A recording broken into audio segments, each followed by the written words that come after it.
கிறிஸ்துவில் பிரியமான சகோதர சகோதரிகளே, 1968 வருடம் ஏப்ரல் 4 ஒருவர் துப்பாக்கியால் சுடப்படுகிறார். மெதுவா வர அது கேள்வி இருக்கு. அவர் சுடப்படுவதற்கு முந்தின நாள் மிகப்பெரிய கூட்டத்தை சந்திக்கிறார். அந்த கூட்டத்திலே அவர் பேச ஆரம்பிக்கிறார். இப்படி, நமக்கு முன்னே கடினமான நாட்கள் இருக்கின்றன. கடவுளுடைய அருளால் இதோ ஒரு மலை உச்சிக்கு நான் இதுவரை வந்துவிட்டேன். எனக்கு நீண்ட நாட்களாக வாழ ஆசைதான். ஆனால் என் எண்ணத்தில் துளி அளவும் இன்று இனிமேல் அப்படி யோசிக்க போவது இல்லை. மோசேயை போல வாக்களிக்கப்பட்ட நாட்டை காணுவதற்கு எனக்கு பெரும்பேறு அளிக்கப்பட்டிருக்கிறது. அந்த நாட்டிற்கு செல்வேனா என எனக்கு தெரியவில்லை. ஆனால் ஒன்று நிச்சயம், நாம் நமது மக்கள் நிச்சயமாக ஒரு நாள் நமக்கு வாக்களிக்கப்பட்ட அந்த நாட்டிற்கு, அந்த இடத்திற்கு நிச்சயமாக நுழைவோம் என எனக்கு தெரியும் என்று கூறி முடிக்கிறார். மறுநாள் அவரை துப்பாக்கியால் சுட்டு விடுகிறார்கள். யாராவது ஹிஸ்டரி படிச்சவங்க இருந்தா ஆன்சர் பண்ணுங்க. யாரா இருக்கும் இந்த பெரிய ஆள்? ஓகே, க்ளூ கொடுக்கிறேன். அமெரிக்காவில் இது நடந்தது.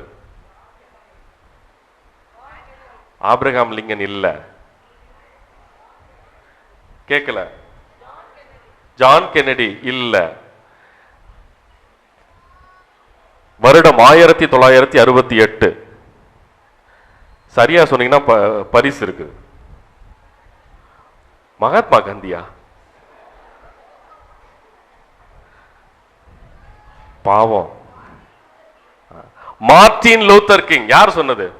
பூச முடிஞ்சனே வந்து வாங்கிக்க. எனக்கு கூகுளில் ரெஃபர் பண்ணீங்களா? கொஞ்சம் டைம் எடுத்த மாதிரி தெரிஞ்சதே. வாழ்த்துக்கள், வாழ்த்துக்கள். பரிசு நிச்சயம் உண்டு. மார்ட்டின் லூத்தர் கிங்குடைய அருமையான ஆழமான வார்த்தைகள் இவை. தனது கருப்பின மக்களுக்காக வாழ்வையே துறந்தவர். அருமையா சொன்ன, எனக்கு முன்னால், நமக்கு முன்னால் கடினமான நாட்கள் இருக்கின்றன. மறுநாளே காலக்காலி பண்ணிட்டாங்க. ஆனால் இன்றளவும் அவர் போராடிய விதத்தினுடைய வெளிப்பாடுதான் பராக் ஒபாமா என்ற அமெரிக்க பிரசிடென்ட், கருப்பின தலைவர் பிரசிடென்டாக மாறக்கூடிய அளவிற்கு ஆபிரகாம் லிங்கனை போல ஒரு மாற்று சக்தியாக, யாரும் நினைத்து பார்க்க முடியாத ஒரு வித்தியாசமான தலைமையை கொண்ட நாடு. வரலாற்றில் அரசியல் சூழ்ச்சியால மாறிக்கிட்டே இருக்கும். பட் இருந்தாலும் அந்த தலைமைத்துவம் ஏற்பட்டது இந்த மார்ட்டின் லூத்தர் கிங் என்ற அந்த சிறந்த மனிதரால். தனது மக்களுக்காக இன்னுயிரையை இழந்தவர். ஒருவன் பலருக்காக இறப்பது நலம். நம்மிடையே வாழ்ந்து சென்ற மிகப்பெரிய சாட்சி. அன்புக்குரியவர்களே, இன்று நாம் கொண்டாடுகிற குருத்து ஞாயிறினுடைய நாம் வாழ்கிற நாட்களிலே நாம் பார்த்த மிக சாட்சியாக இந்த மனிதரை எனக்கு எண்ணி பார்க்க தோன்றுகிறது. ஒரு யூத் பசங்க ஒரு பங்குல போயிட்டு இருக்கும்போது, பேசிக்கொண்டிருக்கும் பொழுது ஒரு பாயிண்ட கேட்டேன், குருத்து ஞாயிறு என்றால் என்ன? ஒவ்வொருத்தரும் ஒரு பதில் சொன்னான். எனக்கு தோன்றது, குருத்து எடுப்போம், அழகா சிலுவை செய்வோம், இன்னைக்கு ரொம்ப சந்தோஷம். யாரும் என் கண்ணில் சிலுவை தெரிஞ்சிருச்சுடா, செய்யக்கூடாதுன்னு சொல்றேன்னு அந்த காட்டிட்டான். நீ பேசு சாமி, நீ பாட்டு பேசி முடியும், அதுக்குள்ள நாங்க சிலுவை செஞ்சு முடிச்சிருவோம். பாதி நேரத்தில் நடக்கும். ஒருவேளை அதை சொல்கிறாரோ, இல்ல இன்னைக்கு சீக்கிரமே தட்டி எழுப்பிடுவாங்க, 7 மணிக்கு இங்க பரவாயில்ல, சிலதுல 5:45 6 மணிக்கு அங்கிருந்து குருத்தோலை பவனியாக வருவோம், அதுதான் என்று ஒவ்வொருவரும் ஒரு காரணம் சொல்லியிருந்தாங்க. நான் எல்லாம் கேட்டுட்டு சரி, ஒருத்தன் ஒரு டயலாக் சொன்னான். உங்களுக்கு எல்லாம் தெரிஞ்ச டயலாக் தான். ஆனா அவன் கூறிய டயலாக்ல மொத்த புனித வாரமே அதுல அடங்கி இருக்கு. அவன் சொன்னான், ஃபாதர், ஓப்பனிங் நல்லா இருக்கும், ஃபினிஷிங் சரியில்லை ஃபாதர். ஓப்பனிங் நல்லா இருக்கும், ஃபினிஷிங் சரியில்லை. குருத்து ஞாயிறில் வாழ்க வாழ்க ஓசன்னா ஓசன்னா என புகழ்ச்சி பாடலை பாடி பாடி ஆண்டவர் இயேசுவை அருமையாக அழைத்து வந்த மக்கள் கூட்டம் இறுதியாக ஒளிக ஒளிக இவனை சிறுவையில் அறையும் அறையும் என எண்டிங்க மாத்தி எழுதிட்டாங்க. Anti climax. இது பழைய டயலாக், பல பேர் பேசின டயலாக். எனக்கு எப்பறம் அப்படி யோசிச்ச, அதான் நீங்க யோசிச்சு பாருங்க ஃபாதர். இவங்களை நம்பித்தானே அந்த மனுஷன் வந்திருப்பாப்ல, காலி பண்ணிட்டாங்களே என்று பேச்சு வழக்கில் ஒரு அருமையான மக்களினுடைய மனநிலையை வெளிப்படுத்துவதாக அவனுடைய அந்த பதிலானது இருந்தது.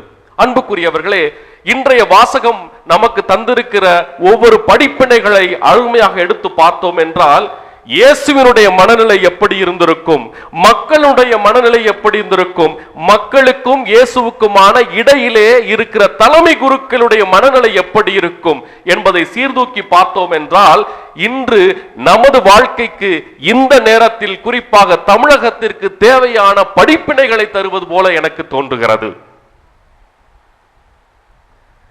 இவர்தான் அரசர், ரோமை பேரரசிலிருந்து நம்மை விடுவிக்க கூடியவர். ஆஹா, அரசர் ஆக்கி விடுவோம் என்று மதப்பிலே மக்களுடைய மனநிலை வேறு மாறி இருந்தது. அதனால தான் அழகா குருத்தோலை பவனி ஏந்தி வாழ்க வாழ்க என கூச்சல் போட்டு ஓசன்னா பாடி ஏறக்குறை அரியணையில் அமரப்போகிற அரசரை போல கூட்டி வந்த கூட்டம். இயேசுவினுடைய மனநிலை வேறு மாதிரி இருந்தது. அவருடைய மனநிலையை பொறுத்தவரை இறை திருவுளத்திற்காக இதோ நான் பலியாடாக மாற்றப்படுகிறேன். நீங்க எல்லாம் காலையில் அங்க 7 மணில நடந்து வரும்போது பாடிக்கொண்டே வரும்போது அடுத்து கிளம்பி அடுத்த 5வது நிமிஷம் கூட 2வது நிமிஷத்துல சைட்ல பார்த்தேன், லெப்ட் சைட்ல ஒரு பிராய்லர் கடை இருக்குது. எத்தனை பேர் நோட்டீஸ் பண்ணீங்கன்னு தெரியல. சீக்கிரம் முடிங்க ஃபாதர், கறி வெந்துட்டு இருக்கோம். இருக்கலாம். எனக்கு மனதில் அதான் தோன்றியது, அடுத்து நானோ அடுத்து இவனோ என பலருக்காக தன்னை ஈந்து கொண்டிருக்கிற அந்த கோழிகளும் என் மனசுல தான் பட்டுச்சு. ஆக பிறருக்காக இழக்கக்கூடிய நிலையிலே இயேசுவினுடைய மனநிலை.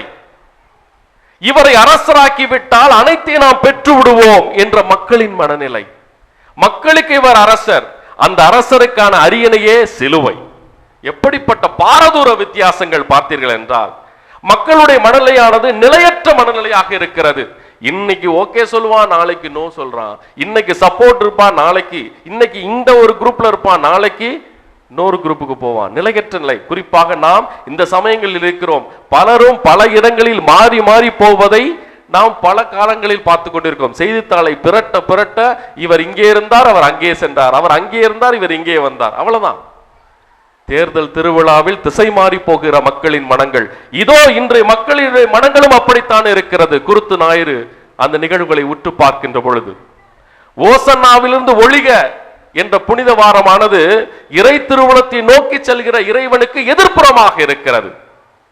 இப்படிப்பட்ட சூழ்நிலையில் மக்களுக்கு இது ஒரு குருத்து பவனி. இறைமகன் இயேசுவுக்கோ இது ஒரு கொள்கை பவனி.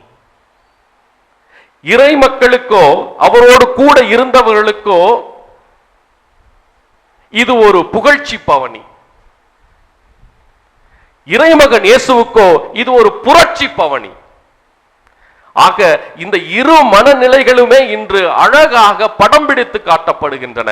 நீங்களும் நானும் எந்த மனநிலையில் இருக்கிறோம் என்பதை மீள்பார்வை செய்வதற்காக இந்த குருத்து ஞாயிறு நம்மை அழைக்கிறது. பிலிப்பியருக்கு எழுதிய அருமையான அந்த 2ஆம் வாசத்தில் இயேசுவினுடைய மனநிலையானது தான் கடவுளின் மகன் என்ற நிலையிலிருந்து வலிந்து பற்றி கொண்டிருக்காமல் இதோ கீழே இறங்கி வந்து விடுக்கிற அந்த மனநிலை. மக்களோடு மக்களாக இவர்களுக்காக நான் இதோ என்று. முதல் வாசகமானது துன்புறும் ஊழியனை போல இவர்கள் கேட்ட அனைத்தையும் நான் தந்து விட்டேன். அருமையான ஒரு கதை புத்தருடைய வாழ்க்கையில் இருந்தது. புத்தருடைய சீடர்களில் பூர்ணா என்று ஒருவர் இருந்தார். புத்தருடைய காரியங்களை பற்றி, அவர் படிப்பினைகளை பற்றி மக்களிடம் பரப்புவதற்காக ஒவ்வொரு சீடரும் ஒவ்வொரு பகுதியை நோக்கி சென்றார்கள். பூர்ணா ஒரு பகுதியை நோக்கி தேர்ந்தெடுத்து செல்வதாக இருந்தது. அப்பொழுது அந்த சீடரிடம் சொன்னார், நான் போக போகிறேன், அவர்களிடம் பேச போகிறேன். அந்த இடம் சுரோனம் என்ற இடம். சீடர்கள் சொன்னார்கள், அவருடைய நெருங்கிய தோழர்கள், போகாத, காலி பண்ணிடுவாங்கடா, சொன்னா கேட்க மாட்டாங்க. பூர்ணா விடாப்பிடியாக, இல்லை, அங்கேதான் நான் செல்ல போகிறேன். சொன்னா கேட்க மாட்டல்ல. சென்று புத்தரிடம் சொன்னார்கள், பூர்ணாவை தடுத்து நிப்பாட்டுங்கள். புத்தர் அழைத்தார், பூர்ணாவை அழைத்தார். பூர்ணா, நீ நிச்சயமாக சுரேனம் அந்த இடத்திற்கு செல்ல வேண்டும் என விரும்புகிறாயா? ஆம், செல்ல போகிறேன். அவர்கள் நீ சொல்வதை கேட்க மாட்டார்களே, அவர்கள் உனக்கு எதிராக பேசுவார்களே, உன்னை வன் சொற்களால் அங்கே வஞ்சித்து விடுவார்களே. பூர்ணா சொன்னார், நான் இருந்தாலும் மகிழ்ச்சியாக செல்வேன், ஏனென்றால் என்னை அவர்கள் அடிக்கவில்லையே என எடுத்துக்கொள்வேன் என்றார். புத்தர் ஒருபடி சென்றார். ஒருவேளை அவர் உன்னை ஆயுதங்களால் தாக்கிவிட்டார்கள், அடித்து விட்டார்கள், என்ன செய்ய போகிறாய்? பூர்ணா சொன்னார், அவர்கள் கொடூரமான ஆயுதங்களால் என்னை தாக்கவில்லை, எனவே அவர்கள் அன்பானவர்கள், அதனாலும் நான் மகிழ்ச்சியோடு அங்கே செல்வேன். புத்தர் சொன்னார், கொடூரமான ஆயுதங்களால் உன்னை தாக்குகிறார்கள், காயங்கள் பல விழுகின்றன, மிகவும் இக்கட்டான சூழ்நிலையில் இருக்கிறாயே, இப்பொழுதும் போவியா? பூர்ணா சொன்னார், அவர்கள் மிகவும் அன்பானவர்கள், ஏனென்றால் என்னை உண்ணும் கொடூரமான ஆயுதங்களால் தாக்குவார்கள் ஒழிய என் உயிரை எடுத்து விட மாட்டார்கள், எனவே அங்கு செல்வேன். புத்தர் இன்னும் ஒருபடியை செல்கிறார். அவர் கூறுகிறார், கொடூரமான ஆயுதங்களால் உன்னை தாக்கி உன் உயிரையை இழந்து விடுகிறாய், இப்படிப்பட்ட சூழ்நிலை உனக்கு தெரிந்தும் அங்கே செல்கிறாயா? பூர்ணா கூறுகிறார், இருந்தும் செல்வேன், ஏனென்றால் அவர்கள் அன்பானவர்கள், இந்த உலகில் இருந்து என் உயிரை விடுவிப்பதற்காக எனக்கு அவர்கள் உதவி செய்திருக்கிறார்கள், எனவே அவர்களிடம் செல்வேன் என்று கூறினார். புத்தர் கூறினார், பூர்ணா நீ பேறு பெற்றவன், பூர்ணா நீ பேறு பெற்றவன், பூர்ணா நீ அனைத்தையும் அறிந்தவன், தைரியத்தோடு செல் என்று அனுப்பி வைத்தார். பலருக்காக ஒருவன் இறப்பது நலம். அன்புக்குரியவர்களே, இறைமகன் இயேசுவினுடைய நிலையும் மனநிலையும் இப்படித்தான் இருந்திருக்கும். இன்னாசியார் அவர்கள் ஆன்மீக பயிற்சிகளிலே அருமையாக கூறுவார்கள், தந்தை மகன் தூய ஆவி மூவரும் இறை உலகை பார்க்கின்ற பார்வையிலே, இதோ எனது மகன், எனது மகள், எனது மக்கள் என்னை விட்டு பிரிந்து செல்ல போகிறார்களே, நான் என்ன செய்ய போகிறேன் என பதட்டத்தோடு பார்ப்பதை போல ஒரு காட்சி அமைத்திருப்பார் இன்னாசியார். சேசபைகார், அதனால இன்னாசியாரை பத்தி பேசி ஆகணும். அப்பொழுது இதோ நான் என மகன் முன் வருவது போல அந்த காட்சி அமைக்கப்பட்டிருக்கும். தியானத்திலே முன்வருகிற மகன் அனைத்தையும் இறை திருவுளத்திற்காக தன்னையே முழுவதுமாக பலியாக்கிக் கொள்கிறார். அன்புக்குரியவர்களே, நீங்களும் நானும் அப்படிப்பட்ட இயேசுவை பின்பற்றி தான் இன்று கிறிஸ்தவர்களாக இருக்கிறோம். இப்படிப்பட்ட மனநிலையிலே மக்களுடைய மனநிலை சாதாரண மனநிலை, நிலையற்ற மனநிலை, மாற்றி மாற்றி பேசக்கூடிய மனநிலை. இயேசுவினுடைய மனநிலை நிலையானது, குறிக்கோளுடையது, புரட்சிகரமானது, சில நேரங்களில் புதுமையானது. இந்த இறையாட்சிக்காக எனது இன்னுயிரை தானம் செய்கிறேன், தியாகம் செய்கிறேன் என்ற அளவிற்கு மனமோந்து கையளிக்கக்கூடிய மனநிலையானது. புனித வாரத்தை துவங்குகிற மனநிலையில் நமது மனநிலை எப்படி இருக்கிறது என்பதை சிறிது யோசித்து பார்க்க அழைக்கப்பட்டிருக்கிறோம். அவர் பேசாதிருந்தார். இயேசுவினுடைய பாதி நேரங்களில் அவர் பதில் மொழியாக இருந்தது அமைதி. அவருடைய நோக்கம் தெளிவாக இருந்தது, அவருடைய செயல் தெளிவாக இருந்தது, குழப்பம் இல்லை, அமைதியோடு இருந்தார். புனித வாரத்தில் நுழைய போகிறோம். கிறிஸ்துவினுடைய மனநிலையில் கொஞ்சமாவது நாம் ஒட்டி வருகிறோம் என்றால் முதல் படியாக சிறிது அமைதியோடு இருப்போம்.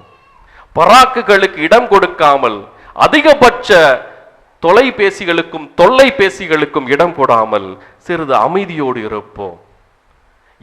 எனது வாழ்க்கை என்ன, எனது இறைவன் எப்படிப்பட்டவர் என்பதை இன்னும் ஆழமாக யோசித்து அவர் மனநிலையில் வாழ இந்த ஒரு வாரத்தை பயன்படுத்துவோம்.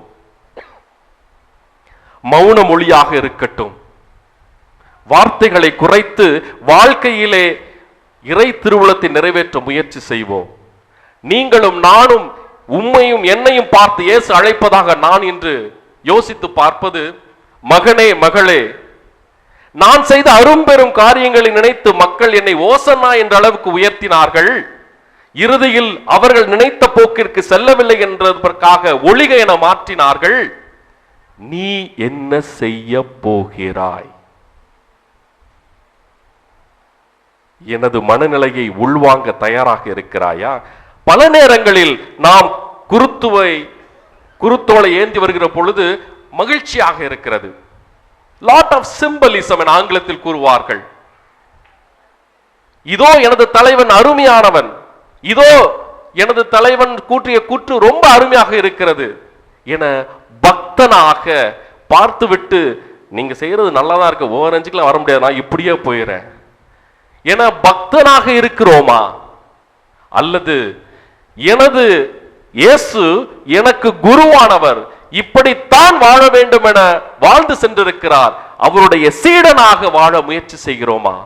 பக்தனாக வெறும் பக்தியோடு வெளியில் இருந்து விட்டு, தொலைவில் இருந்து விட்டு வாழ்க்கையை தொலைத்து விடுகிறோமா? அல்லது தலைவருடைய சிந்தனையை சிந்தையில் ஏற்றி அதை வாழ்வாக்க முயற்சி செய்யும் சீடனாக வாழ முயற்சி செய்கிறோமா?